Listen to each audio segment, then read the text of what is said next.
ఈ ప్రాంతంలో తప్పుడు బోధలు చాలా ప్రచారంలో ఉన్నాయి. వారు త్రిత్వాన్ని వ్యతిరేకిస్తున్నారు. దయచేసి త్రిత్వం గురించి సరి అయిన అవగాహన మాకు తెలియచేయగలరు అని ఒక ప్రశ్నను ఇవ్వడం జరిగింది. అన్నగారు దాని కొరకు తెలియచేస్తూ ముందుకు కొనసాగాలని కోరుతూ ఈ సమయాన్ని దైవజనులకు అప్పగిస్తూ ఉన్నాను.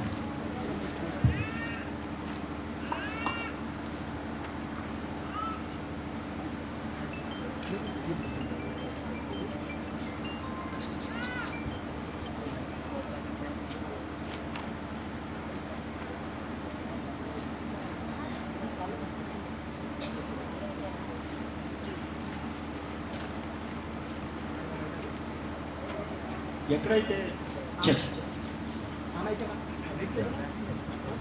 హలో రైట్ ఎక్కడైతే క్రైస్తవత్వం బాగా విస్తృతంగా ఎక్కువ వస్తుంది, ఎక్కడైతే క్రైస్తవత్వం బాగా విస్తృతంగా వ్యాప్తి చెందుతుందో అక్కడ కొంతమంది క్రైస్తవుల్ని గలిబిలి చేసేవాళ్ళు ఉంటారు. సహజం అది. సాధారణంగా ఎవరైనా చేపలు సముద్రంలో పడతారు, లేకపోతే చెరువులో పడతారు. కానీ కొంతమంది ఇంట్లోకి వచ్చి ఎక్వేరియంలో గేలం వేస్తూ ఉంటారు. అలాంటి తప్పుడు బోధల వాళ్ళు ఉంటారు. కాబట్టి మనం వాళ్ళని నుంచి మనం జాగ్రత్త పడాలి. ఎవరిని ఏమీ ద్వేషించేదేమీ లేదు, దూషించేదేమీ లేదు. కానీ క్రైస్తవత్వంలో ఉన్నటువంటి ప్రాముఖ్యమైనటువంటి ఒక సిద్ధాంతం త్రిత్వం. ఒక మాటలో చెప్పాలంటే బాప్తీసం నీళ్ళల్లో మునిగి తీసుకోవాలా, చల్లి తీసుకోవాలా, ముందుకు ముంచాలా, వెనక ముంచాలా, 3 సార్లు ముంచాలా, ఒకసారి ముంచాలా, ఇది పెద్ద ఇష్యూ కాదు. అర్థమైందా? ఒక వ్యక్తి మారుమూసి పొందితే పరలోకంలోకి వెళ్తాడు. ఆడవాళ్ళు మాట్లాడొచ్చా, మాట్లాడకూడదా, ఇది పెద్ద ఇష్యూ ఏం కాదు. భాషలో మాట్లాడొచ్చా, మాట్లాడకూడదా, ఇది కూడా పెద్ద సమస్య కాదు.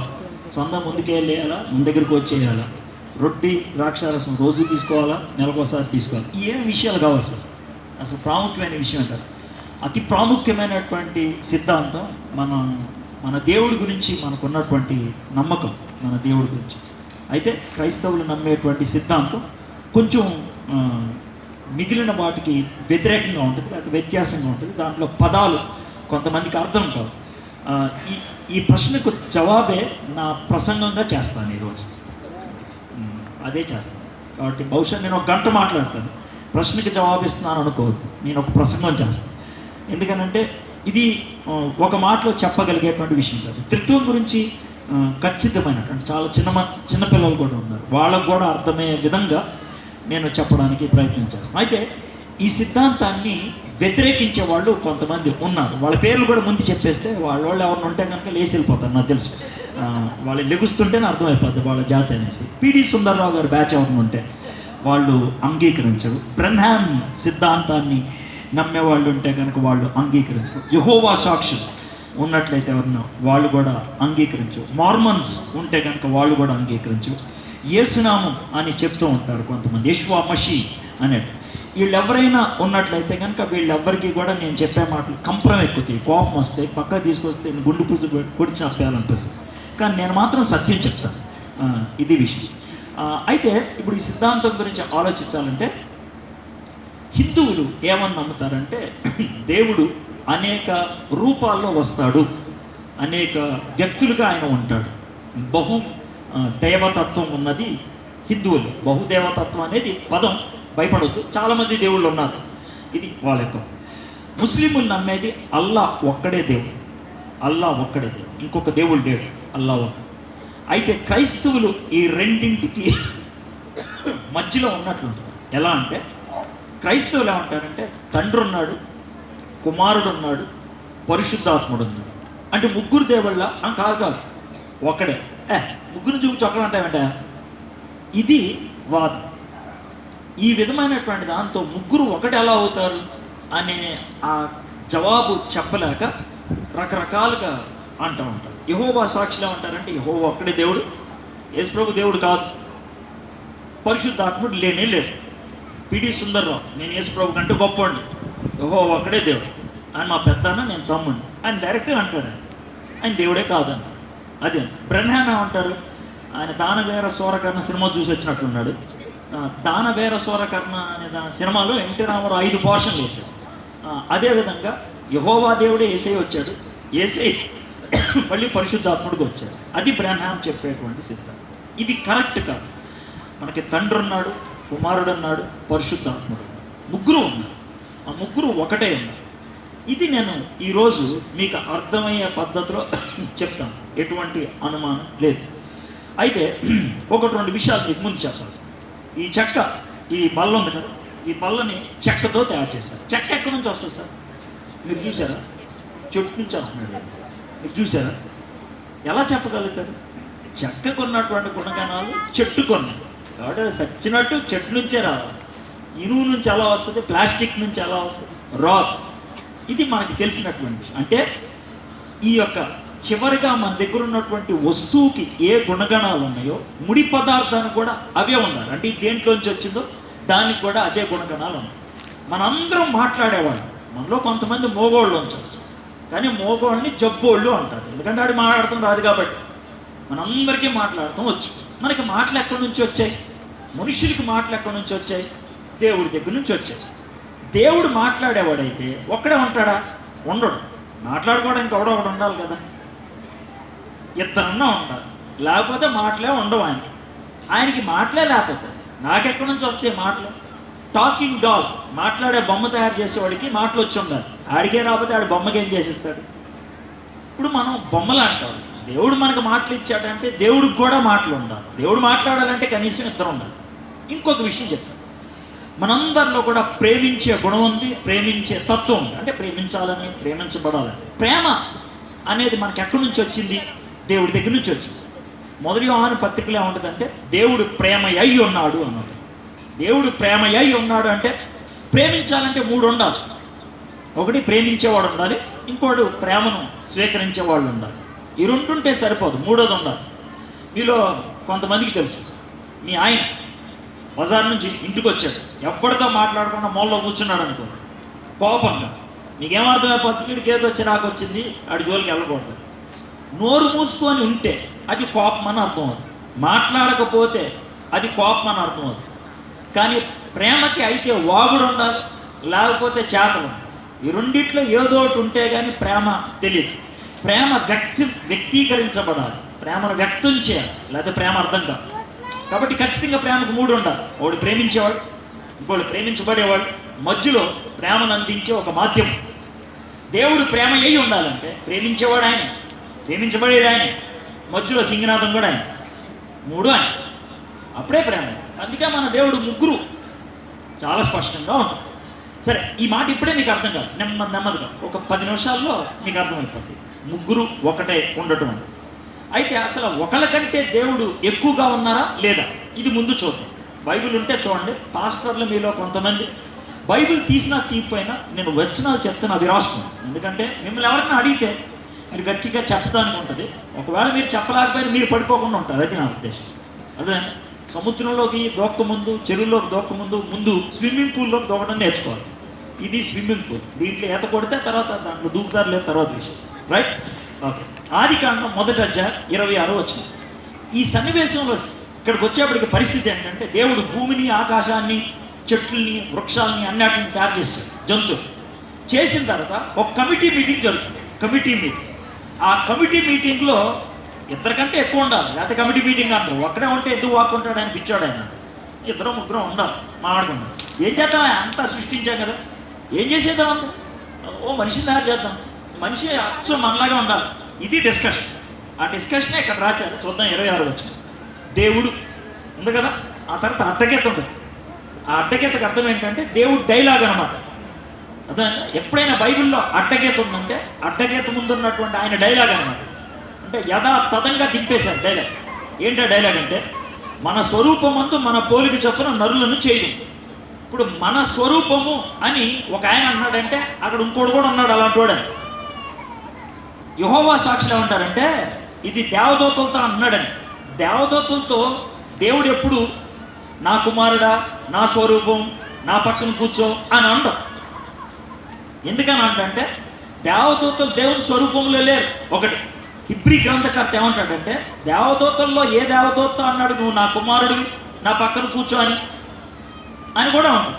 కాబట్టి దేవదూతలతో చెప్పింది కాదు, దేవుడు లాంటోడు కనీసం కూడా ఎవడో ఉన్నాడు. అందుకే ఈ మాట వచ్చింది, మన స్వరూపమందు మన పోలిక చొప్పున. అందుకే నా మాటలు ఇప్పుడు 27 వచనం చూద్దాం. దేవుడు తన స్వరూపమందు నరుని సృజించాడు. దేవుని స్వరూపమందు వాడిని సృజించాడు. స్త్రీని గాను పురుషుని గాను వాడిని సృజించాడు. అంటే కమిటీ ఉన్నది, ఆ కమిటీలో 3-4 ఉన్నారు. వాళ్ళు డిసైడ్ అవుతారు ఏమని, మనిషిని తయారు చేద్దాం మన స్వరూపం. ఆ మనిషిని తయారు చేద్దాం ఒకడు ముందుకెళ్ళాడు. ఇప్పుడు మీటింగ్ పెట్టిందేమో ఈయన కదా, మీరే కదా సార్. ఈయనకేమో అధ్యక్షుడు ఇచ్చాడు. ఈ అధ్యక్షుడు ప్రశ్న చదివి నన్ను పిలిచాడు. ఎందుకు చేసేస్తారు అట్లా, నన్ను ఎందుకు పిలిచారు ప్రసంగానికి? ఈరోజు నేను ప్రసంగాన్ని మీకు ఎవరు చెప్పారు కదా, ఆయన చెప్పింది మీరు చేశారు అంతే కదా. మీరు ఒకవేళ డానియల్ పిలిస్తే ఆయన అందరు కొడతారు కదా. అంటే నేను ఎందుకని ఉదాహరణ చెప్తాను అంటే, ఇది ఒక డెసిషన్, ఒక నిర్ణయం. ఆ నిర్ణయాన్ని ఈయనకి అప్పచెప్తే స్టేజ్ మీదకి వచ్చి ఆ నిర్ణయాన్ని పరిపూర్ణం చేశారు.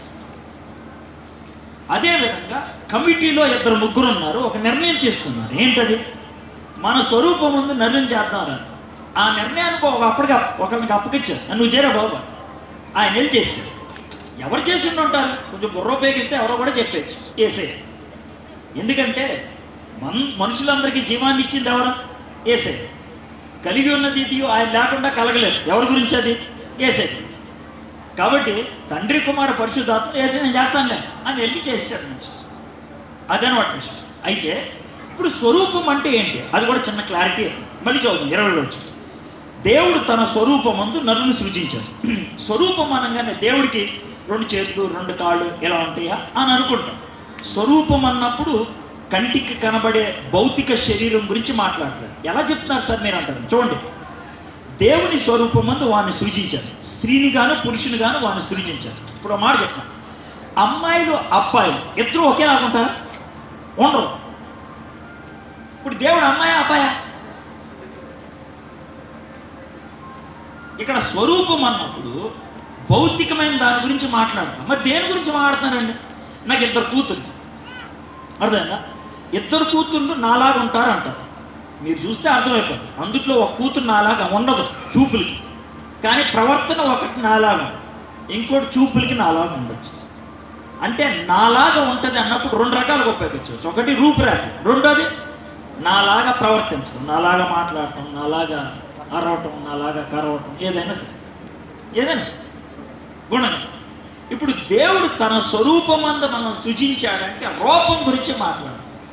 తనకున్న గుణగణాలు, దేవుడికి ఉన్నటువంటి 4 గుణగణాలు ఈ సృష్టి యావత్తు మనకు ఒక్కరికే ఇవ్వబడ్డాయి, ఇంకెవరికి ఇవ్వదు. ఏంటి సార్ ఆ 4 గంటలు? ఒకటి, చీకటి అయితే మనం లైట్ వేసుకుంటాం, కోతులు వేసుకుంటే మనమే వేసుకుంటాం. దీన్నే సృజనాత్మకత. కింద కూర్చోలేరని కుర్చీ మీద కూర్చున్నారు. ఎక్కడైనా కుక్కలు కుర్చీలు తయారు చేసుకుంటే చేసుకో. సృజనాత్మకత, కొత్త విషయాలు కొనుక్కో. ఇది మనుషులు ఒక్కటే చేస్తారు. రెండోది, మీరు ఇప్పుడు ప్రశ్న అడిగారు. ఎందుకు అడిగారు? తెలుసుకోవాలనేటువంటి ఆశ మీకు తెలుసుకో, దాన్నే విచక్షణ. అందుకే ప్రశ్న అడిగారు. మనుషులు ఒక్కళ్ళే అడుగుతారు ప్రశ్న, జీవరాశుల్లో ఇంకెవ్వరు అడగరు. విచక్షణ. తప్పు చేస్తే ఉత్తగానే అంటే తలగా ఉంచుకుంటారు. దాన్నే సిగ్గు అంటారు, భయం అంటారు. ఇది మనుషులకు ఉంటుంది. దీన్నే నైతికత్వం అంటారు. ఒకటి సృజనాత్మకత, కొత్తది విషయం. రెండోది విచక్షణ, తెలుసుకోవాలి. మూడోది నైతికత్వం, తప్పు ఒప్పు. నాలుగోది స్వేచ్ఛ. మనుషులకు ఒక్కడికే స్వేచ్ఛ, ఇంకెవరికి లేదు. జంతువులకి లేదా లేదు. స్వేచ్ఛ అంటే చేయగలిగేది చేయటం కాదు స్వేచ్ఛ. చేయకూడదు అంటే చేయకుండా కూర్చోవటం స్వేచ్ఛ. ఇప్పుడు వీళ్ళు ఉన్నారు చూసా, వీళ్ళందరికీ విపరీతమైన స్వేచ్ఛ ఉంది. వీళ్ళ ప్రతి ఒక్కరు ప్రసంగం చేయగలరు, కానీ నోరు మూసుకొని కూర్చున్నారు పాపం. అవునా కదా సార్? నియంత్రించుకొని కూర్చున్నారు. ఇది స్వేచ్ఛ, నియంత్రించు. మీరు ఎప్పుడైనా ఆకలేస్తుంటుంది, ఇంట్లో మీ అమ్మ కొబ్బరన్నం కోడి మాంసం వండింది, అయినప్పుడు కూడా ఎప్పుడైనా ఈ డైలాగ్ వేస్తారు, నాకు అక్కర్లేదమ్మా అని ఉంటారు.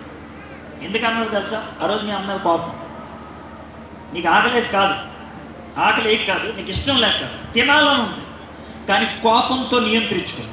పాస్టర్లు కొంతమంది అర్థమైందా, మంచి మీటింగ్కి వెళ్తారు, బాగా అన్నం వండుతారు, అమ్మ వద్దమ్మ ఈ పూట అంటే ఉపవాసం అన్నాను. నియంత్రించుకునే స్వేచ్ఛ మానవుడికి ఒక్కడికి వెళ్తారు. ఈ 4 దేవుడు మనకిచ్చారు. అందుకనే దేవుని స్వరూపం ఉన్నాం. ఇప్పటికి మాకు ఒక్క విషయం అర్థమైంది ఏంటంటే, మనం దేవుని స్వరూపం అంటే భౌతికంగా కాదు, నెంబర్ 1. రెండోది, దేవుడు ఒక్కడే లేడు, ఒకళ్ళకంటే ఎక్కువ ఉన్నారు అనే విషయం. ఇప్పుడు ఇంకొక వచనం చూద్దాం. ఆదికాండం 11వ అధ్యాయం. ఆదికాండం 11వ అధ్యాయం 7వ వచనం. విషయం ఏంటి చెప్పు. నోవహు కాలంలో జలప్రళయం వచ్చింది, మనుషులందరినీ చంపేశారు. తర్వాత కొంతకాలం అయిపోయింది, మళ్ళీ మనుషులు వచ్చేసారు. వచ్చేసిన తర్వాత వీళ్ళు ఏం చేయదలుచుకున్నారంటే, వీళ్ళంతా కలిసి ఓ పెద్ద గోపురం కట్టి, అర్థమైంది, దేవుడి దగ్గరికి మెట్లేసేద్దాం అనుకున్నారు. ఆ టైంలో మళ్ళీ పరలోకంలో ఒక కమిటీ మీటింగ్ జరిగింది. ఆ కమిటీ మీటింగ్లో కొన్ని డైలాగులు వేశారు. ఆ డైలాగులు మీకు అర్థం చెప్తాను. యెహోవా, ఇదిగో జనము ఒకటే. ఇది యెహోవా డైలాగ్. జనము ఒకటే, జనము ఒకటే. జనము ఒకటే అంటే ఒకడే ఉన్నారు అక్కడ, చాలా మంది ఉన్నారు. దాన్ని నిన్ను ప్రశ్న అడుగుతాను, జవాబు చెప్తాను. ఈ రెండు ఒకటే, రైటా రాంగా? ఈ రెండు ఒకటి కదా? విడివిడి కాదు, ఒకే టైప్ కదా? ఈ రెండు ఒకే కంపెనీ, ఒకే అవుట్పుట్ ఇస్తుంది, ఒకే విధంగా వ్యవహరిస్తుంది. ఈ రెండు ఒకటే అంటే తప్ప? రెండు ఉన్నాయి, ఈ రెండు ఒకటే. ఇది ఒకటే, కానీ ఈ రెండు వేరు వేరు. దానికి 3 కాళ్ళు ఉన్నాయి. 3 కాళ్ళు కనబడతా? 3 కాళ్ళు, అదొక కాలు, ఇదొక కాలు, ఇదొక కాలు. కానీ 3 కలిపితే ఒక స్టాండ్ లేదు. ఒక స్టాండ్ ఆ 3 కలిస్తే, కానీ 3 వేరు వేరు. ఈ రెండు వేరు వేరు కానీ ఒకే టైప్. అర్థమైందా? జనము ఒకటే అన్న మాటకి అర్థం ఏంటంటే, చాలామంది మనుషులు ఉన్నారు, అందరూ ఒకే విధంగా వ్యవహరిస్తారు. వీళ్ళందరూ ఒకటే అంటే ఏంటి తెలుసు? వీళ్ళందరూ పాస్టర్లు, ఆయన ఒక్కడే వేరు పాట పాడారు. వీళ్ళందరూ ఒకటే పాస్టర్. ఒకటే అంటే ఒకే జాతి. ఒకటే అనే పదం అలా ఉపయోగిస్తుంది. ఒకటే అనే పదం 2 రకాలుగా వాడచ్చు. మీకు చిన్న ఉదాహరణ చెప్తాను, దాంతో మీకు అర్థం. 4 పిల్లలు సముద్రానికి వెళ్ళారు ఈత కొడదాం. కొద్దిసేపు నాకు ఒకడే వచ్చాడు, బట్టల గట్ల చింపుకొని. 4 వెళ్ళారు, నువ్వు ఒక్కడే వచ్చావు, మిగిలిన 3 ఏమంటారు? అప్పుడు ఆడేమంటాడు తెలుసా? జాగ్రత్త వినండి, ఇక్కడ ఒకటి అనే పదం 2 రకాలుగా వాడతాడు. ఆడేమంటాడు తెలుసా? వాళ్ళు 3 ఒకటైతే నన్ను ఒక్కడే చేసి చితకొడిశారు. ఒకటే, విన్నారా? వాళ్ళు 3 నన్ను, ఆ ఒకటి ఒకటేనా? కాదు. నీకు అర్థమైందా? వాళ్ళు 3 ఒకటైపోయారు అంటే వాళ్ళు 3 వేరు వేరే, కానీ నన్ను కొడతానికి ఒకటైపోయారు. నన్ను ఒక్కడిని చేశాను, నేను ఒక్కడే. అది విషయం. ఒక్కటే అనే పదం 2 రకాలుగా వాడచ్చు. అది తెలియక నెత్తినోరు బాదుకొని తప్పుడు సిద్ధాంతాలను తెచ్చి పడేసింది. తెలుగే ఇది, నేను విచిత్రమైన భాష ఇది కాదు కదా, మామూలు. వాళ్ళు 3 ఒకటే, నన్ను ఒక్కడిని చేసి చితకొడిసేసి. మన భారతదేశాన్ని పరిపాలించే ప్రభుత్వం పేరు ఎన్డీఏ. అది ప్రభుత్వం ఒకటే, కానీ దాంట్లో బోల్డ్ పార్టీ, బీజేపీ ఉంది, తెలుగుదేశం ఉంది, శివసేన ఉంది, బోల్డ్ పార్టీలు. పార్టీలు అనేకం, ప్రభుత్వం ఒక్కడే. అది విషయం. 3 ఉన్నారు కానీ దైవత్వం ఒక్కటే. సరే, ఏదో ఒకటే అన్న మాటను అర్థం చేసి, వారికి అందరికీ భాష ఒక్కటే, భాష మాత్రం ఒకటే. వారు ఈ పని ఆరంభించి ఉన్నారు. ఇక మీదట వారు చేయదలిచి ఏ పని అయినను చేయకుండా వారికి ఆటంకమేమీ ఉండదు. ఇప్పుడు చూడండి, కనుక మనము దిగిపోయి వారిలో ఒకరి మాట ఒకరికి తెలియకుండా అక్కడ వారి భాషను తారుమారు చేయడము రండని అనుకుని. ఇప్పుడు పైన డిస్కషన్, ఒకటరా, అందరూ ఒకే టైప్లో ఉన్నారు, వీళ్ళ భాష కూడా ఒకటే, కాబట్టి ఏదైనా అనుకుంటే చేస్తారు. కాబట్టి ఇప్పుడు మనం ఏం చేయాలంటే వాళ్ళని ఎడదీసేయాలి. రండి పదండి పదండి అర్థం. ఇదే డిస్కషన్. ఇక్కడ కూడా మనకు అర్థమవుతుంది ఏంటంటే, దైవత్వంలో ఒకళ్ళకంటే ఎక్కువ మంది ఉన్నారు అని అర్థం. అయితే ఒక మాట చెప్తాను, ఈ 2 ఇందాక ఒకటే అని ఎందుకన్నానంటే, ఇది ఎలా పనిచేస్తుందో ఇది కూడా అలాగే పనిచేస్తుంది. ఈ 2 ఒకటి కాదు. ఇదేమో నాకు ఇవ్వడానికి, అది మీకు ఇవ్వడానికి. దీంట్లో వచ్చే సౌండ్ వేరుకుంటుంది, దాంట్లో వచ్చే సౌండ్ వేరుకుంటుంది. ఈ 2 వేరు. ఈ 2 ఒకటి అవ్వాలంటే ఇద్దరిలో కూడా సేమ్ గుణగణాలు. తండ్రి దేవుడు, కుమారుడి దేవుడు, పరిశుద్ధాత్ముడి దేవుడు. దేవుడికి ఉండాల్సినటువంటి ఒక్క ప్రాముఖ్యమైన లక్షణం ఏంటో తెలుసా? దేవుడు అని ఎవరిని అంటారు తెలుసా?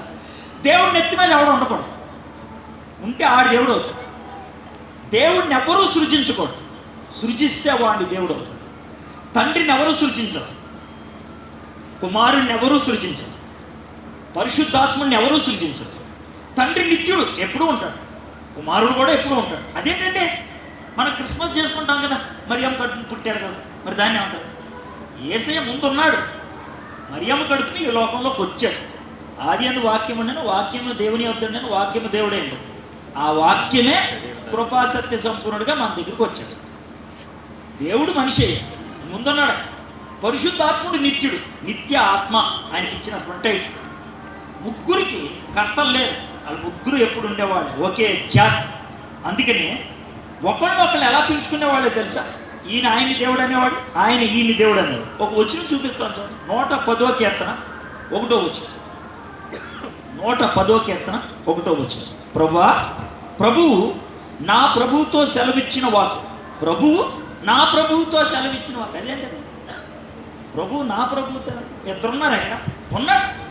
ప్రభువు నా ప్రభువుతో సెలవిచ్చిన వాకు, నేను నీ శత్రువులను నీ పాదములకు పీఠముగా చేయవాడు, నా కుడి పార్శ్వన కూర్చుండు. యేసు ప్రభు చెప్తున్నటువంటి ప్రభువు నా ప్రభువుతో సెలవిచ్చాడు. అద్భుతం. ఇంకొక వచనం కూడా చూపిస్తాను. మలాకి 3:1. మలాకి 3:1. ఇదిగో నాకు ముందుగా మార్గము సిద్ధపరచుటకై నేను నా దూతను పంపుచున్నాను. మీరు వెతుకుచున్న ప్రభువు అనగా మీరు కోరు నిబంధన దూత తన ఆలయమునకు హఠాత్తుగా వచ్చింది. ఇదిగో ఆయన వచ్చుచున్నాడని సైన్యములకు అధిపత్యకు యెహోవా సెలవిచ్చుచున్నాడు. సైన్యములకు అధిపత్యకు యెహోవా ఏమని చెప్తున్నాడంటే, ప్రభు అయిన యేసయ్య వస్తున్నాడు. యేసయ్యని ఆయన ప్రభు అని పిలిచాడు. నేను ఎందుకు ఈ 2 ఉదాహరణ మీకు ఇచ్చానంటే, వీళ్ళు ఒకళ్ళని ఒకళ్ళు ప్రభువు అని పిలుచుకునేవాడు. దేవుడు తండ్రి కుమారుని ప్రభు అనేవాడు, కుమారుడు పరిశుద్ధాత్ముడిని ప్రభు అనేవాడు. వీళ్ళు ఒకళ్ళని ఒకళ్ళు ప్రభు అని పిలుచుకునేటువంటి. కాబట్టి వీళ్ళు సమానమైనటువంటి హోదా కలిగిన. అసలు వీళ్ళు ఎంతమంది ఉంటారు? పాత నిబంధనలోనే చాలా సందర్భాల్లో వీళ్ళు ఎంతమందితో తేలిపోరు. ఈ వచనం చెప్తాను చూడండి. యెషయా గ్రంథం 61వ అధ్యాయం. యెషయా గ్రంథం 61వ అధ్యాయం. ప్రభువుకి యెహోవా ఆత్మ నా మీదకు వచ్చి ఉన్నది. ప్రభువుకు యెహోవా ఆత్మ నా మీదకు వచ్చి. ఇక్కడ ఒక ఆయన మాట్లాడుతున్నాడు. ఏమొచ్చిందంట? ఆత్మ. ఎవరి దగ్గర నుంచి? యెహోవా దగ్గర నుంచి. ముగ్గురున్నారు. ఇంకొక వచనం కూడా చెప్తే ఇంకా బాగా అర్థమవుతుంది. 48వ అధ్యాయం 16వ వచనం. యెషయా, ఆది నుండి నేను రహస్యముగా మాట్లాడిన వాడును కాను, ఆది పుట్టిన కాలం మొదలుకొని నేను అక్కడ ఉన్నవాడు. ఇప్పుడు ప్రభువుకు యెహోవాయు ఆయన ఆత్మయు నన్ను పంపెను. చివర్లైన చూడండి. ఇప్పుడు ప్రభువుకు యెహోవాయు ఆయన ఆత్మయు నన్ను పంపెను. ఎంత స్పష్టంగా! యెహోవా, పరిశుద్ధాత్మ, నేను, ముగ్గురు. మీరు తెలుగు బైబిల్ ఒకవేళ చూస్తున్నట్లయితే నేను చూపించినటువంటి ప్రతి వచనంలో కూడా ఆత్మ అనే పదం ఓల్డ్ బైబిల్ అయితే బోల్డ్ అక్షరాల్లో ఉంటుంది, అంటే గట్టిగా పెద్ద అక్షరాల్లో. ఆ ఆత్మ అని ఎక్కడైనా రాస్తే అది పరిశుద్ధాత్ముడి గురించి, మన ఆత్మ గురించి, మనిషి ఆత్మ గురించి కాదు. సో దీంతో మనకు అర్థమవుతుంది ఏంటంటే త్రిత్వం, తండ్రి కుమార పరిశుద్ధాత్మ, ముగ్గురు ఒకటై ఉండటం అంటే ఏంటి? ఇది పాత నిబంధనలో ముందు రుజువు చేసేసి అప్పుడు కొత్త నిబంధనలోకి వద్దు. 3 కాళ్ళు ఉన్నాయి కానీ ఒకటే స్టాండ్. 3 కాళ్ళు ఉన్నాయి, ఒకటే స్టాండ్. అదేవిధంగా మనకి ముగ్గురు వ్యక్తిత్వం కలిగినటువంటి, దైవత్వం కలిగినటువంటి ముగ్గురు ఉన్నారు. తండ్రి, కుమారుడు, పరిశుద్ధాత్మ. దైవతత్వం కలిగిన వాళ్ళు ముగ్గురు కలిస్తే దైవత్వం. ఎట్లా అయిందండి అని అంటే దీన్ని బాగా అర్థం చేసుకోవడానికి ఒక వచనం చూద్దాం. ఆదికాండం 2వ అధ్యాయం 24వ వచనం. పెళ్ళిళ్ళలో చూస్తూ ఉంటారు ఈ వచనం. కాబట్టి పురుషుడు తన తల్లిని తన తండ్రిని విడిచిపెట్టి తన భార్యను హత్తుకొని వారు ఏక శరీరం అగుతారు. వాళ్ళిద్దరూ పెళ్ళైతే ఒకటవుతారు. ఎందుకంటే భావాలు కలుస్తాయి, ఉద్దేశాలు కలుస్తాయి, అందుకని ఒకటవుతారు. తండ్రి కుమార పరిశుద్ధ వాళ్ళ ముగ్గురికి పెళ్ళైతే మనకు అర్థమైన భాషలో చెప్తారు వాళ్ళు ఒకటి. ద్వితీయోపదేశకాండం 6వ అధ్యాయం 4వ వచనం. ఇశ్రాయేలు విను, నీ దేవుడైన యెహోవా అద్వితీయుడు. ద్వితం అంటే రెండవ, అంటే అవడు. ఆయన వేరు చేయలేదు. ఎప్పుడూ ఉంటాడు. వీళ్ళిద్దరూ మంచి దోస్తులు అనుకోండి, ఏమంటారు సార్, రే వాళ్ళిద్దరూ ఒకటేరా బాబు, వేరు చేయడం ఎవరు, అది అన్న తండ్రి కుమార పరిశుద్ధ వాళ్ళు ఒకటైపోయి వాళ్ళు ఎప్పటికీ వేరు చేయరు. ఇది పాత నిబంధన అండి. పాత నిబంధనలో కొన్ని చూపించాను, మొచ్చకి అన్ని చూపించారు కొన్ని. దీంతోనే అర్థమైపోతాం మన దేవుడు తండ్రి కుమార పరిశుద్ధ. కొత్త నిబంధనలోకి వచ్చేప్పటికి స్పష్టంగా వచ్చేస్తారు. యేసుప్రభు యొక్క జీవితంలో మనం 3 స్థాయిలు ఎంత స్పష్టంగా చూస్తామో చూడండి. మొదటి ఆయన పుట్టుక, ఈ వచ్చిన మాత్రం బాగా చూడాలి. లూకాసు వార్త 1వ అధ్యాయం 35వ వచనం. లూకాసు వార్త 1వ అధ్యాయం 35వ వచనం. దూత అంటే గబ్రియల్ దూత, తర్వాత గీత, ఎందుకంటే గబ్రియల్ దూత చెప్పిన మాట, పరిశుద్ధాత్మ నీ మీదకు వచ్చిన, సర్వోన్నతిని శక్తి నిన్ను కమ్ముకొను, గనుక పుట్టబోవు శిశువు పరిశుద్ధుడై దేవుని కుమారుడు అనబడు. 2 విషయాలు దీంట్లో క్లారిటీ ఇచ్చేస్తాను, 2 విషయాలు మీకు స్పష్టత ఇస్తాను. ఒకటేంటి తెలుసా, పరిశుద్ధాత్మ, సర్వోన్నతిని అంటే దేవుని తండ్రి అయిన దేవుని శక్తి, పుట్టబోయేవాడు దేవుని కుమారుడు. ముగ్గురు ఇక్కడ వేరు వేరు. అయితే ఒక మాట చెప్తాను, మా నాన్నగారు రాజు, నేనేమవుతాను సార్, రాజకుమారుని అవుతాను. మా నాన్నగారు రాజు, నేను రాజు. మా నాన్న అడుక్కునేవాడు, కానీ నాకు రాజకుమార్ అని పేరు పెట్టాడు. పెట్టకూడదా? పెట్టచ్చు. ఈ రెండాట్లో తేడా ఉందా? ఉంది. మొదటి దాంట్లో మా నాన్నే రాజు, అందుకే నేను రాజకుమార్. రెండో దాంట్లో మా నాన్న చెత్తగాతేలు ఎత్తుకునేవాడు, కానీ నాకు రాజకుమార్ అని పేరు పెట్టాడు. ఇక్కడ యేసు ప్రభుకి దేవుని కుమారుడని పేరు పెట్టాను. చూడండి ఎలా ఉంది తెలుసా, శిశువు కనుక పుట్టబోవు శిశువు పరిశుద్ధుడై దేవుని కుమారుడు అనబడు. అదే సార్, ఇప్పుడు మీరు కొత్త విషయం చెప్తున్నారు. దేవుని కుమారుడు అంటే చాలామంది తప్పుగా అర్థం చేసుకుంటారు. ఎలా తెలుసా, తండ్రికి పుట్టాడని. అది కాదు, తండ్రికి పుడితే దేవుని కొడుకు కావాలా? ఆయన పేరు దేవుని కుమారుడు అనేది ఆయన పేరు. అందుకనే యూదులు నేను దేవుని కుమారుడు అంటే రాళ్ళు తీసుకునేవాడు.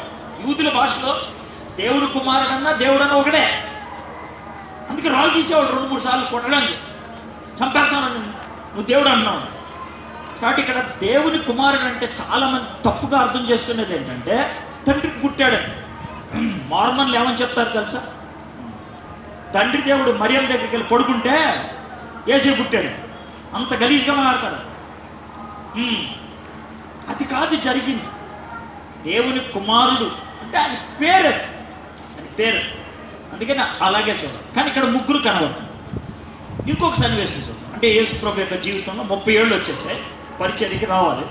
బాప్తిసం కార్యక్రమం, బాప్తిసం కార్యక్రమంలో చూడడం ఎంత బాగుంటుంది. మత్తయి సువార్త 3వ అధ్యాయం 16-17 వచ్చింది. యేసు బాప్తిసం పొందిన వెంటనే నీళ్ళల్లో నుండి ఒడ్డుకు వచ్చింది.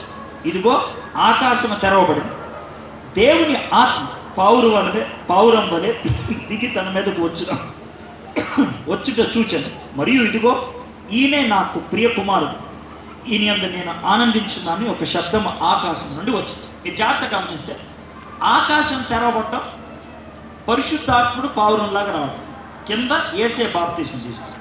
పైనుంచి ఒక సౌండ్, ఒక శబ్దం, ఈయన నా ప్రియ కుమారుడు, ఈయన యందు నేను ఆనందిస్తాను. ముగ్గురు ఉన్నారు, ముగ్గురు ఒకేసారి. ఇంత స్పష్టంగా మనం బాధించుకోవాల్సింది ఏమీ లేదు, అంగీకరించాల్సిందే. తండ్రి ఉన్నాడు పైన, ఆయన మాట్లాడుతున్నారు. పరిశుద్ధాత్ముడు ఉన్నాడు మధ్యలో, పౌరులాగా వచ్చాడు. కుమారుడైనటువంటి యేసే ఉన్నాడు కింద, బాప్తిసం తీసేసి. ముగ్గురు ఉన్నారు స్పష్టం. ఇప్పుడు ఆయన వాక్య పరిచర్య అంటే యేసు ప్రభు వారు మాట్లాడతారు కదా, ఆ వాక్య పరిచర్యలో కూడా తండ్రి కుమార పరిశుద్ధాత్మని ఆయన ప్రస్తావించారు. మీకు టైం ఉంటే యోహాను సువార్త 14, 15, 16 3 అధ్యాయం చదవండి. 42 సార్లు తండ్రి కుమార పరిశుద్ధాత్మల గురించి ఉంది ఈ 3 అధ్యాయం, 42 సార్లు. అయితే నాకు 3 చూపిస్తాను, ఒక 3 ఎంత స్పష్టంగా ఉంటుందో చూడండి. 14వ అధ్యాయం 16 వచ్చింది. నేను తండ్రిని వేడుకొందును, మీ యొద్దకు ఎల్లప్పుడూ ఉండుటకే ఆయన వేరొక ఆదరణకర్తను అనగా సత్యస్వరూపి యొక్క ఆత్మను మీకు అనుగ్రహించు. నేను అడిగితే తండ్రి పంపిస్తాడు. ఎవరిని? పరిశుద్ధాత్మని. ఆయన ఇంకొక ఆయన, నేనుగా వేరొక. చక్కగా ముగ్గురు ఉన్నారు. నేను అడుగుతా, తండ్రి పంపిస్తాడు, వేరొక ఆత్మ. అయిపోయిందా? ఇప్పుడు 14వ అధ్యాయం 26వ వచనం. ఆదరణకర్త అనగా తండ్రి నా నామమున పంపబో పరిశుద్ధాత్మ సమస్తము మీకు బోధించి నేను మీతో చెప్పిన సంగతులన్నిటినీ మీకు జ్ఞాపకము చేయాలి. తండ్రి పంపిస్తాడు, పరిశుద్ధాత్ముడు వచ్చి నా గురించి బోధిస్తాడు. ముగ్గురు. 15వ అధ్యాయం 26-27 వచ్చిన తండ్రి వద్ద నుండి మీ వద్దకు నేను పంపబో ఆదరణకర్త అనగా తండ్రి వద్ద నుండి బయలుదేరు సత్యస్వరూపి అయిన ఆత్మ వచ్చినప్పుడు ఆయన నన్ను గురించి సాక్ష్యం ఇచ్చింది. ఈ 3 వచనాలు మీకు ఎందుకు చదివి వినిపించానంటే మళ్ళీ చెప్తాను. 14-16 వచనం, 14-26, 15-26 3 వచనాలు ఎందుకు చదివి వినిపించానంటే పరిశుద్ధాత్ముడు ఇక్కడికి ఎందుకు వచ్చాడో 3 జవాబులు ఇచ్చారు. పరిశుద్ధాత్ముడు ఎందుకు వచ్చాడు అని 14-16లో చూస్తే ఏసీ అడిగితే వచ్చాడు. 14-26లో ఎందుకు వచ్చాడో తెలుసా? తండ్రి పంపిస్తే వచ్చాడు. 15-26లో ఎందుకు వచ్చాడో తెలుసా? ఆయన బయలుదేరి వచ్చేసి. అంటే అర్థం ఏంటి తెలుసా? తండ్రి నిర్ణయం, కుమారుడి నిర్ణయం, పరిశుద్ధాత్ముడి నిర్ణయం, 3 నిర్ణయాలు ఒకటే. 3కి ఒకే తాళం. తండ్రికి పంపించాలని ఉంది, కుమారుడికి అడగాలని ఉంది, పరిశుద్ధాత్ముడికి వెళ్ళాలని. ఇప్పుడు 3 ఉన్నారు. వేరువేరుగా నిర్ణయించిన ఒకే నిర్ణయం, వేరువేరుగా ఆలోచించిన ఒకే ఆలోచన. ఎంత స్పష్టంగా ఉన్నది. ఇన్ని వచ్చినా చూపిస్తే కూడా మీకు ఎక్కకపోతే ఏమనాలి? మామూలుగా తెలియదు కదా నేను మారుతుంది. ఎంత స్పష్టంగా, అవునా? అయితే కేవలము యేసు ప్రభు మాట్లాడుతున్నా కాదు, యేసు ప్రభు శిష్యులు కూడా త్రిత్వం గురించి మాట్లాడారు. చాలామంది యెహోవా సాక్షులు కానీ, బ్రెన్హామోళ్ళు కానీ, లేకపోతే ఈ పిడి సుందరరావు గారి తాలూకా వాళ్ళు కానీ ఏమంటారు తెలుసు? త్రిత్వం అనే పదం బైబిల్లో ఉందా అని అంటారు. లేదు. అట్లా వాదించేదేమో లేదు. అయితే ఏమైంది? తాత అనే పదం బైబిల్లో ఉందా? బైబిల్ ఎంతకాలం చదివారు? తాత ఉందా బైబిల్? తాతను వాడికి ఈసారి నుంచి మర్యాద బైబిల్లో లేదా? తాత అనే పదం లేదు. మామయ్య అనే పదం ఉందా బైబిల్లో? లేదు. యూదులకి మామయ్య అనే పదం లేదు, యూదులకి తాతయ్య అనే పదం లేదు. మా నాయన్ని నేను నాన్న అని పిలుస్తాను. మా నాన్న కూడా నేను నాయనే అని పిలవాలి, ఎందుకంటే తాత అనకూడదు, అది లేదు. మా నాయన్ని మామూలుగా అయితే మొత్తాత అనాలి, కానీ నేను యూదుని అయితే నాయన అనాల్సింది. వేరే మాట లేదా? నాయనే. నా భార్య వాళ్ళ తండ్రిని నేను ఏమనాలి? మామయ్య అనాలి, కానీ యూదుని అయితే మామయ్య అన్నా, నాయనే అంటాను. లేదు మామయ్య అని. అయితే మనకు ఉంది, మనం వాడుకుంటాం. వాళ్ళకి లేదు. విషయం అయితే ఉంది, వాళ్ళు ఒప్పుకున్నారు. దీన్ని చూడండి, మీకు బాగా అర్థం అవుద్ది వాళ్ళకి ఉందా లేదు. 2 కొరింథీ 13-14 అపోస్తలుడైన పౌలు ఆ కాలంలోనే త్రియేక నామములు ఆశీర్వాదం ఇచ్చారు. ప్రభు అయిన యేసుక్రీస్తు కృపయు, దేవుని ప్రేమయు, పరిశుద్ధాత్మ సహవాసం మీకందరికీ తోడైనగా త్రిత్వనామంలో ఆయన ఇచ్చారు. సరే సార్, ఈ 3 అసలు ఏం చేస్తారు సార్? తండ్రి ఏం చేస్తాడు, కుమారుడు ఏం చేస్తాడు, పరిశుద్ధాత్ముడు ఏం చేస్తాడు?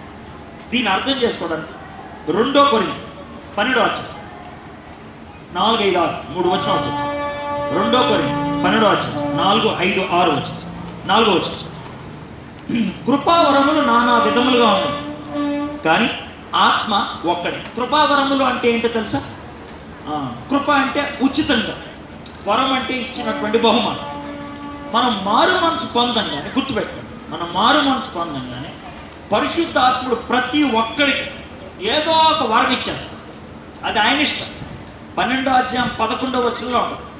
తన చిత్తానుసారంగా, తన ఎచ్చకొలిది తాను పంచి ఇచ్చుకుంటే వెళ్ళిపోతాడు. పరిశుద్ధాత్ముడు నాకు 3 వరాలు ఇచ్చాడు. 3. ఈ 3 నేను ఉపయోగిస్తాను. నీకు అర్థమైపోయాడు నా వరాలు ఏంటో. ఒకటి, నేను బాగా వాగుతాను కదా, బాగా ఓకే, నా వాగుడు ఎక్కువ, అర్థం. దీన్నే సువార్త చెప్పండి. 2వది బోధిస్తారు. ఎవరన్నా ప్రశ్న అడిగారు అనుకో, వాళ్ళకి ఇదండి జవాబు పద్ధతులుగా టకటక పాయింట్లుగా చెప్తాను. నాకు వాక్యం చెప్పడం వచ్చు, బోధించడం. 2వది సువార్త చెప్పడం వచ్చు. ఈ 2 పని చేయాలంటే ఒకటి పని చేయాలి వెనక. ఏంటి తెలుసా? నా బుర్ర పని చేస్తారు బాగా, తెలివితేటలు ఎక్కువ, అర్థమైందా? కానీ ఎదగ తెలివితేటలు కాదు, మంచి. ఈ 3 అదే, ఈ 3 నాకు పని చేస్తాను. దేవుడు నాకు ఇచ్చాడు అని నేను నాకున్నాయని ఏదో కాలు రెగలేసుకోవడం కాదు, దేవుడు నాకు ఇచ్చాడు అంటున్నాను అంతే. ఈ 3 నాకు ఇచ్చాడు. అలాగే ఇక్కడ ఉన్నటువంటి పాస్టర్లు అందరికీ ఏదో ఒక వరం ఉంటుంది. 1, 2, 3 ఉంటాయి, అర్థమైందా? కొన్నిసార్లు ఏం చేస్తారంటే ఈ 3 వరాలు బాగా వినియోగిస్తున్నాం అనుకో, దేవుడు కొన్ని యాడ్ చేస్తాడు. ఈ మధ్యకాలంలో నేను గమనిస్తాను, దేవుడు 2 వరాలు నాకు యాడ్ చేసుకుంటూ వచ్చి అంటే కొత్త ఇచ్చాడు. ఈ మధ్యకాలంలో గమనిస్తాను ఈ 3 పని చేస్తున్నాయి అనుకుంటా. బాగా దేవుడు నచ్చింది, బాగా చేస్తున్నారా ఇవి కూడా చేయి అని ఇచ్చాడు. ఒకటి ఏంటంటే ఎవరన్నా ప్రార్థన చేయించుకోవడానికి వస్తే అర్థమైందా, వాళ్ళు చెప్పకముందే వాళ్ళ సమస్య ఏంటో నేను పసిగట్టేస్తాను. అంటే నేనే గొప్పడం కాదు, మళ్ళీ చెప్తున్నాను బాబు, దేవుడు అలాగా నా మనసులోకి తలంపు తీసుకుంటాడు. దాన్ని వివేచన వరం అంటారు. దేవుడు ఇచ్చాడు. కొన్ని సందర్భాల్లో ప్రార్థన చేస్తున్నప్పుడు స్వస్థత కలుగుతాడు, జరిగింది అక్కడ. దేవుడు నెమ్మది ఇస్తాడు. అంటే మనం ఇప్పుడే నేర్చుకుంటాం స్థాయి. ఇది ఇచ్చాడు. అంటే బాగా వరాలని మనం చేస్తామంటే దేవుడు ఇస్తాం. అయితే ఇప్పుడు వరాల గురించి ఎందుకు మాట్లాడుతున్నానంటే, వరాల గురించి మనం మాట్లాడాలంటే ఒకే ఒక దేవుడి గురించి మాట్లాడాలి. ఎవరైనా? పరిశుద్ధాత్మ. వరాలు ఇచ్చేది పరిశుద్ధాత్మ. యేసే కాదు, తండ్రి కూడా కాదు, పరిశుద్ధాత్మ. అందుకనే వాటిని ఏమంటారు తెలుసా? వరాన్ని ఆత్మవరాలు అంటారు. ఎందుకంటే ఆయన ఇస్తారు, ఆయనే పంచి ఇస్తారు. కాబట్టి వరాల గురించి మనం మాట్లాడాలంటే పరిశుద్ధాత్ముడి దగ్గరికి వెళ్ళాలి. నెక్స్ట్ 5వ వచనం. మరియు పరిచర్యలు నానా విధములుగా ఉన్నవి, కానీ ప్రభు ఒకడు. పరిచర్య అంటే నేను పరిపూర్ణ సేవకు వెళ్ళాలా, సువార్త సేవకు వెళ్ళాలా, పాస్టర్గా ఉండాలా, మిషనరీగా వెళ్ళాలా, సేవ. ఈ సేవలన్నిటికి ఎవరో తెలుసా నెత్తి మీద ఉండేది? యేసే. 12వ అధ్యాయం 5వ వచనం. యేసే. సేవలన్నిటికి ఇన్ఛార్జ్ యేసే. వరాలన్నిటికి ఇన్ఛార్జ్ పరిశుద్ధ. నెక్స్ట్ 6వ వచనం. నానా విధములైన కార్యములు కావు, కానీ అందరిలోనూ అన్నిటినీ జరిగించే దేవుడు ఒక్కడే. కార్యాలు, అద్భుతాలు, ఆశ్చర్యాలు, మహాకార్యాలు, వీటన్నిటికీ కర్త ఎవరు? తండ్రి.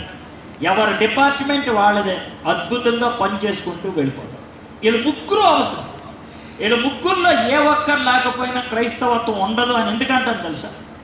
తండ్రి ప్రేమించి కుమారుని పంపించాడు, కుమారుడు ప్రేమించి మన కోసం చచ్చిపోయాడు, పరిశుద్ధాత్ముడు ప్రేమించి యేసే చేసిన కార్యం మనకిచ్చాడు, మనకు ఆపాదించాడు. 3. తండ్రి లేకపోతే పంపించేవాడు లేడు, కుమారు లేకపోతే చచ్చిపోయేవాడు లేడు, పరిశుద్ధాత్ముడు లేకపోతే మనకి ఇచ్చేవాడు లేడు. ముగ్గురు వండాల్సిందే. హోటల్కి వెళ్తే ఇడ్లీ తిన్నాం. హోటల్లో ఇడ్లీ ఎందుకు తిన్నాను తెలుసా? ముగ్గురు ఉన్నారు కదా. ఎవరు సార్ అని? వాడు హోటల్ ఓనరు, ఆడు కట్టాడు. 2వ వాడు కుక్కు, ఆడు ఇడ్లీ చేశాడు. 3వ వాడు సర్వరు, ఆడు ప్లేట్లు వేసుకొని వచ్చి ఇచ్చాడు. ఆడు ముగ్గురు పని చేస్తే మన చేతిలోకి ఇడ్లీ వచ్చింది. అది పరిస్థితి. ఆ ముగ్గురులో ఏ ఒక్కరు లేకపోయినా ఇడ్లీ రాదు. హోటల్ ఓనరు, సర్వర్ ఉన్నాడు అనుకో, ఇడ్లీ చేసేవాడు లేకపోతే ఏం చేస్తాడు? ప్లేట్ ఇస్తాడు. ఓనర్ ఉన్నాడు, ఇడ్లీ చేసేవాడు ఉన్నాడు, ఇడ్లీ బయటికి రాదు. బయట బోర్డు ఉంటుంది, ఎవరు ప్రవేశించరాదు అని. వానికి వెళ్తానికి వాడు లేడు. కాబట్టి ముగ్గురు పనిచేయాల్సింది. ఆ ముగ్గురు ఉంటేనే మనకి రక్షణ కార్యం అనేది ఉంటుంది. ప్రార్థనలో కూడా ముగ్గురు ఉండాల్సింది. అంటారు అసలు మనం ప్రార్థన ఎవరికి చేయమని చెప్పాడు దేవుడు? యేసయ్య తండ్రికి చేయమన్నాడు. మనం ప్రార్థన చేయాల్సింది తండ్రి. తండ్రి దగ్గరికి వెళ్తానికి మన దగ్గర ఏమీ లేదు హంగు. ఒకవేళ తండ్రి దగ్గరికి వెళ్ళి అయ్యా తండ్రి అంటే ఎవడా నువ్వా ఎవడో అంటాడు ఆయన. అప్పటికప్పుడు జోబులోంచి కార్డు తీసి యేసే పంపించాను కూర్చో అంటే అది యేసే నామం అని. తండ్రి దగ్గరికి వెళ్తే మనం యేసే నామం ఉపయోగించాలి, లేకపోతే బయటపోమంటాడు. అదే అది యేసే నామం ఉపయోగిస్తాం కదా, కూర్చోబెట్టాలి. కూర్చున్నాక ఏంటి చెప్పంటాడు, మా అని వండుతాం. అప్పుడు పరిశుద్ధాత్ముడు వచ్చేస్తాడు పక్కన నుంచి, ఆయన వచ్చి మనకు మాట్లాడేస్తాడు. సో ప్రార్థనలో కూడా ముగ్గురు ఉండాల్సింది. చేసే తండ్రికి ఎంట్రీ దొరికేది యేసేతో, చెప్పించేది పరిశుద్ధాత్మ. అంటే సింపుల్గా చెప్పాలంటే ఇప్పుడు మనం డబ్బులు తెచ్చుకుంటాం ఏటీఎంలో డబ్బులు తెచ్చుకోవాలంటే 3 ఉండాలి. ఏంటి సార్ అంటాను? 1 మిషను, 2వది కార్డు, 3వది పిన్. 3 ఏ ఒక్కటి లేకపోయినా డబ్బులు రావు బయటికి. కార్డు నుండి పిన్ నుండి మిషన్ లేకపోతే రాదు. కార్డు నుండి మిషన్ ఉంది, పిన్ను మర్చిపోతే రాదు. పిన్ను గుర్తుంది, మిషన్ ఉంది, కార్డు లేదు, లేవు. 3 ఉండాల్సింది. అప్పుడే మన చేతిలో క్యాష్ వస్తుంది. త్రిత్వం అనేది అంత ప్రాముఖ్యమైనటువంటి అంశం. త్రిత్వ దేవుడిని కాదు అని, త్రిత్వంలో ఏ ఒక్కరిని మనం నిరాకరించిన, తండ్రిని కాదంటే, కుమారుని కాదంటే, పరిశుద్ధాత్ముని కాదంటే పనవదు. పరిశుద్ధాత్మని పక్కకు పెడితే వేసే ఒక డైలాగ్ వేసేసి, ఏ పాపం చేసినా పర్లేదురా బాబు, పరిశుద్ధాత్మని పక్కకు పెట్టావు నువ్వు మటాసే, స్ట్రెయిట్ డైలాగ్ వేసేసి, అంతే కదా. ఇంకా లేదు, యేసు ప్రభు నమ్మకపోతే నీకు రక్షణ ఎక్కడదే? లేదు. తండ్రి దేవుడే లేడంటే అసలు నిన్ను ఎవరు రాదు చేసి దగ్గరికి. ముగ్గురు ఉండాల్సింది. అందుకనే త్రిత్వాన్ని నిరాకరిస్తే కనుక వాళ్ళు క్రైస్తవులు అవరు. యెహోవా సాక్షులు కానీ మార్మన్స్ కానీ వీళ్ళు క్రైస్తవులు అనరు, అబద్ధ బోధకులు అంటూ ఉంటారు. అయితే మీకు చెప్పగలిగింది ఏంటంటే, మీరు ఏదో ఇతరులకు వెళ్ళి బోధించేయని కాదు నేను చెప్పాను. అదే నేను ఈ విషయాలు 6 నెలలు నేర్చుకున్నాను. దాన్ని మీకు ఏదో కొంచెం ముద్ద చేసి 4 ముద్దలు పెట్టాను, అది విషయం. కాబట్టి మీరేం వాదించవచ్చు ఎవరి దగ్గరికి వెళ్ళి. మీరు చేయగలిగేది ఎవరన్నా చెప్పాను కదా, మాకు తెలుసా పోరాబాబు అని పంపించేయండి చాలండి, ఆడి మాటలు మీరు పడిపోదు, అది విషయం. అదే వాదించే పనులు వేరే వాళ్ళు చేస్తారు. త్రిత్వం ఇది అంశం. బాగా అనిపించిందా? త్రిత్వం గురించి క్లారిటీ వచ్చిందా? తండ్రి, కుమార, పరిశుద్ధం, ఈ త్రిత్వ దేవుణ్ణి మనం నమ్ముతాం. ఇది త్రిత్వం గురించి.